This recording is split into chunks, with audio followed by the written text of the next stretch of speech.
Darshan ಪವಿತ್ರಾಗೆ ಜೈಲಿನಲ್ಲೇ tension. ಕೆಲವೇ ಕ್ಷಣಗಳಲ್ಲಿ ಮಾಫಿ ಸಾಕ್ಷ್ಯ ಆದೇಶ ಪ್ರಕಟ. ವಿಡಿಯೋ ಕಾನ್ಫರೆನ್ಸ್ ಮೂಲಕ ಆರೋಪಿಗಳು ಹಾಜರು.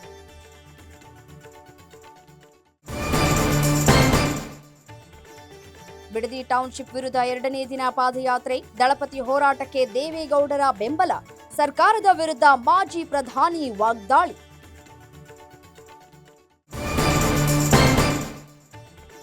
ಕಾಂಗ್ರೆಸ್ನಲ್ಲಿ ಇನ್ನೂ ಬಗೆಹರಿಯದ ಖಾತೆ ಕಗ್ಗಂಟು.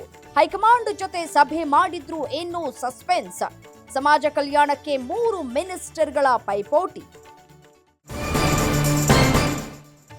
ಜಾಮೀನು ಸಿಕ್ಕರೂ ನಾಗೇಂದ್ರರಿಗೆ ತಪ್ಪಿಲ್ಲ ಕಂಟಕ. ವಾಲ್ಮೀಕಿ ಹಗರಣದಲ್ಲಿ ಮತ್ತಷ್ಟು ಸಾಕ್ಷ್ಯ ಕಲೆ ಹಾಕಿದ ಇಡಿ.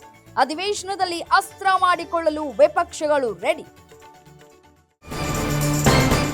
ಜಾರ್ಖಂಡ್ನಲ್ಲಿ ತೀವ್ರಗೊಂಡ ವಿದ್ಯಾರ್ಥಿಗಳ ಪ್ರತಿಭಟನೆ. ಜೆಪಿಎಸ್ಸಿ, ಜೆಡಬ್ಲ್ಯೂಎಸ್ಸಿ ಪರೀಕ್ಷಾ ಅಕ್ರಮದ ವಿರುದ್ಧ ಭುಗಿಲೆದ್ದ ಆಕ್ರೋಶ. ವಿಧಾನಸಭೆ ಮುತ್ತಿಗೆ ಹಾಕಲು ವಿದ್ಯಾರ್ಥಿಗಳು ಸಜ್ಜು.